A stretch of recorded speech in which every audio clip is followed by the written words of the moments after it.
Hello everyone, and welcome back to the Grimm Chronicles for a chat about my reading over the past week. So from whenever I posted last. So this is going to be mostly week 40. And so, because we're in the 41st week. So yeah, we're getting to the end of the year, aren't we? Things are getting quite busy, and I think that does kind of affect how I respond to readings, but I don't yet know exactly how. Just that I think I get more easily frustrated with certain things.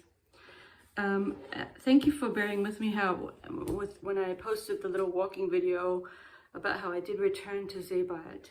And so let's start with that. So because I did decide to give Sebald another chance, I have put this to the side for now, even though I enjoyed it, and it's as if I know I'll like this, so it's fine. I can just put it aside and read it whenever, and it's also quite short. So I did return to Sebald, and I'm still sort of confounded by it. I think I have to just sort of, this is an example of the fact that I'm so busy means I can't sort of resolve it in myself, my feelings towards this complicated work. And I'm sort of, actually moving quite fastly, for me at least, through it. I'm at the part where he's talking about Joseph Conrad for quite a while. And a part of me just thinks it's almost like it's like an intertext, like you just click on one thing and you find out about that, and you click on another thing and you find out about that, like following an article where you go to all the clicks. That's what it is with Sebald. It's so sort of, his thoughts meander and move about in random ways. Like, I guess we got onto Conrad because he was watching a TV show in his hotel room about someone who I don't know yet, and he'll come into play, I guess, Roger Casement. And I was kind of looking around on the internet so I know when you read the recognitions by Gaddis, the apparatus, the helping stuff on the internet is amazing. There's and I guess it is one of the someone who's obsessed with him. I mean, a lot of people are obsessed with Gaddis. I mean, a lot of people are obsessed with Sebald too. But anyway, what happens with Gaddis is that there's a lot of stuff on the internet to help your actual reading of the recognitions. The sort of everything's footnoted, like a lot of the allusions. It's not comprehensive, but this website I'm thinking of, all the allusions that in the book are talked about and explained on this website. I think it's Steve Moore, I want to say. And so I was looking around for something like that for Sebald, but there isn't. And I mean, that's not to say you can't just go around looking on the internet yourself. And I have to say, I mean, the stuff, I'm just looking at the amazing, what is this, I can't even remember what it was, it's like a very ornate coffin for someone.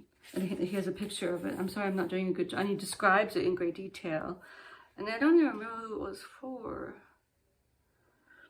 So yeah, that's the one thing I'm having trouble with, is I have a hard time remembering things. Who was it for? Someone in Nuremberg. And anyway, it's this one. If any of us read the novel, you remember what it is. And I don't. Sorry, I'm being very vague, but you guys are used to it. And so all of this stuff is quite interesting. Oh yeah, he was talking about being in Amsterdam. And so it's a book about where he's on this journey, and he's walking and hiking, or wandering through the English countryside or beachside, coastal areas of England. But then he'll have memories of other trips that he took, like to Amsterdam, and how that, the seediness of the area he was staying in. And then it gets connected to the historical stuff that he's also interested in, or just comes up to connect. Oh yeah, there's the whole big thing about the herrings.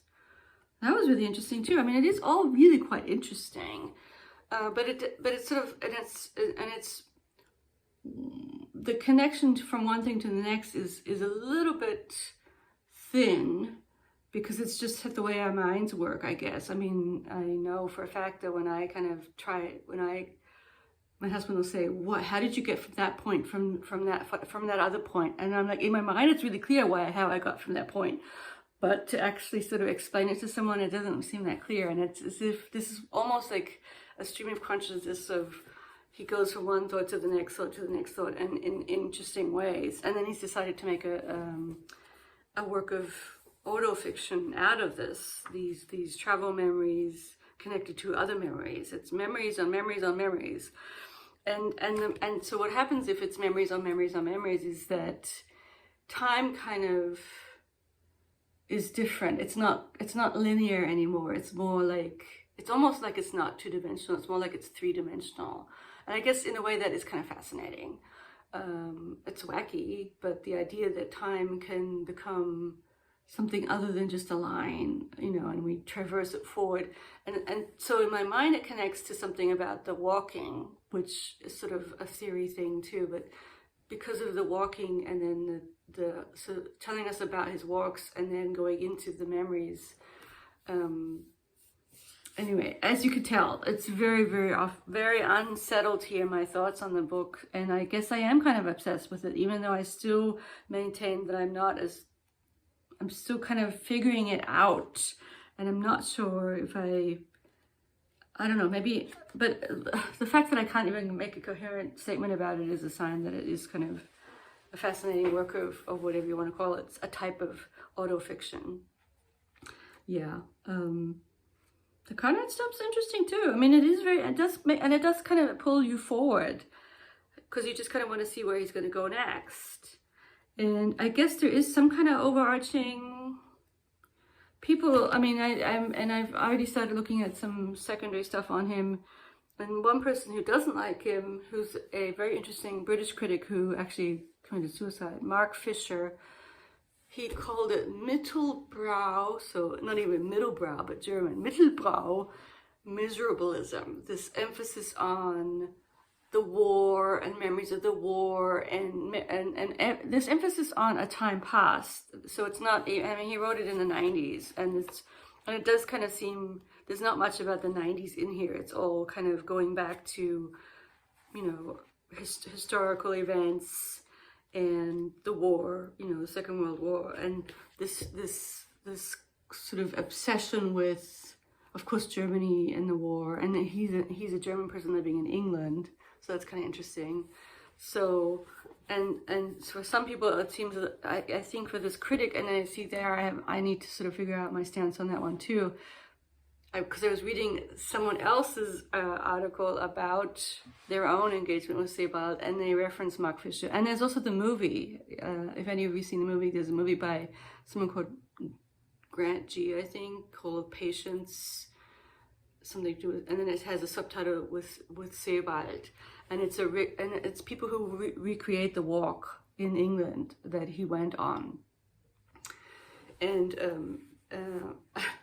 so yeah, there's a lot going on in my head regarding this book. And the one thing that Mark Fisher seems to have issues with, so the person who is no longer with us, is this obsession with the past and kind of overlooking the fact that a lot has happened within the 20th century, sort of pretending that it doesn't, the 20th century doesn't exist in terms of whatever's going on. Yeah, that's. I'll get back to it. So yeah, I'm on page 141 of that one, and I apologize for my very, very messy thoughts on it. But it's a messy book in a certain sense, so I hope you'll bear with me. And I am enjoying it, even though, you know, it's not Thomas Mann, but who might I expect that it would be, you know? I mean, I just have to get that, you know, notice that I have a chip on my shoulder about style, and move on, because that's just silly. So that's that, and then I'm going to put aside, for time reasons, the Talia Schaffer book about communities of care. It's a nonfiction work, so it may take me into November, and I still kind of want to give it I want to read it carefully and do a better job of summarizing the chapters for you guys. And I just don't have the time or the mind space to do that right now for work reasons. So I'm falling into October in a good way, in a big way. Well, not that big, but you'll see what I mean. And the one book that I started to read is Small House at Allington by Trollope. So this is the second last Barsetshire novel. So is it number 5? I think it's number 5 of the Barsetshire novels. And Trollope is amazing because he's just so enjoyable to read. I just find him so enjoyable and so good at characterizations, and also enough plot that makes you want to keep going. Like there's enough plot here that it makes you want to keep going. And so in this case, we're introduced to a pair of sisters who seem to be, they're going to be the young sisters who remind me a little bit, and I forget the names, of the sisters in Sense and Sensibility. So there's a sensible sister and a more lively, but perhaps flighty sister. I mean, it's not exactly the same as Austen, because Trollope is not Austen, but sort of the differences in the sisters are coming through. And then their various interactions with young men who are courting them. Excuse me, I am having voice issues, and I hope it's just something temporary and not something that I'm getting ill or anything, but I am losing my voice. It's probably just because of teaching. Frau Grimm can get kind of shouty sometimes. She tries not to, but you know, I'm trying to project through my mask, so bear with me for my voice issues. So yeah, it's very good, and I'm about 100 pages in, and I hope to be at least 100 pages in each week. We'll see how it goes, but that reading those two as my books, on top of being quite busy with my prep for my other classes and everything else that's going on, just because it's the middle of the semester. And so let's see. I'm trying to think if I talked about the book that I finished. I finished A Fortnight in September by R.C. Sheriff, and it's been such a long time since I finished it. All I can say is you should all go listen to it. It's an amazingly calming, soothing, comfort, quick read it's very British. It's very well done. It's very good at how it goes into the stream of consciousness of the characters and then sort of steps out into the more mundane surroundings. And I think it's actually really well done. And actually the audio, I would recommend the audio. One thing that the audio did at the end was it had another 10 minutes of a snippet from R.C., I think it's R.C. Sheriff's autobiography, where he talks about how he'd had such a big success with his play, Journey's End, I think it was called. And then he had a hard time having a good follow-up with that. And he didn't think that his publisher, I think it was Gollancz, would like this very sort of kind of modest work focusing on a lower middle class family. And they did. They loved it, and they published it, and it was a big success. And it was sort of nice to hear and also talk about how he didn't think it would be popular, and it was very popular. It was a big hit. And that's why I would recommend the audio just because you get the whole experience kind of. And so my next one that I decided to pick up, and I've heard it, I remember a long time ago my husband was listening to it, and so I do remember snippets of it, but I am starting to listen to David Copperfield by Charles Dickens. I don't have a very good history with Dickens. I haven't read that much. I started reading Oliver Twist. I am a big fan of the musical Oliver. Consider yourself at home, etc., etc. I love that movie. It was one of the first movies I saw when I was a wee one, and I just love, the Fagin in that movie. The songs are amazing. The acting was amazing. What's his name? Oliver Reed as Bill Sikes. Oh my gosh. Sorry. That's a tangent, the whole Oliver musical tangent, but I just love Oliver the musical. And so what else well, of course, Christmas Carol. I think I've definitely read Christmas Carol. But that's about it for what I've read. And so, I'm underread when it comes to Dickens. And it being October, I thought, what the heck, since I'm reading Trollope, I'm going to listen to Copperfield. And Copperfield is sort of a pivotal work of English literature. Let's face it, it is a Bildungsroman. It's Dickens's, from what I gather from Wiki and other sources, it's the transition from the early to the later Dickens. It has autobiographical aspects that you can go into, and it's just, I was reading somewhere how someone was comparing it to Proust because it's all about memories. There we go. And the fact that Copperfield's memories, he makes them so vivid that they become you know, he relives them in the present. So memories become part of the present if they're really strong and if you capture them so well. And it's just such an interesting book. So there was at some point during the week, Dickens can really upset me, wimpy person that I am. You know, I was not upset with reading Blood Meridian, but hearing Murdstone go after poor David, the Murdstones are just they're really well drawn, but they're really awful people. I mean, he's good at characterizing people in an extreme way. And so the Murdstones are extremely, you know, diabolical and you're always sort of wondering, well, do they understand what they're doing? Are they psychopathic? Or, I mean, I think Murdstone, and definitely like the headmaster who loves to cane the little boys, Creakle, he's a psychopath. And Dickens is sort of showing us how many there are, or at least, I mean, how many toxic people there are in British society of the Victorian era. And we know, I'm convinced he's not lying, and that people were like this. He is very good at ambiance, at atmosphere, at a certain type of characterization, a more colorful. He can be hilarious. I mean, there's chuckling away at the whole courtship of Bacchus and Peggotty. Bacchus be willing.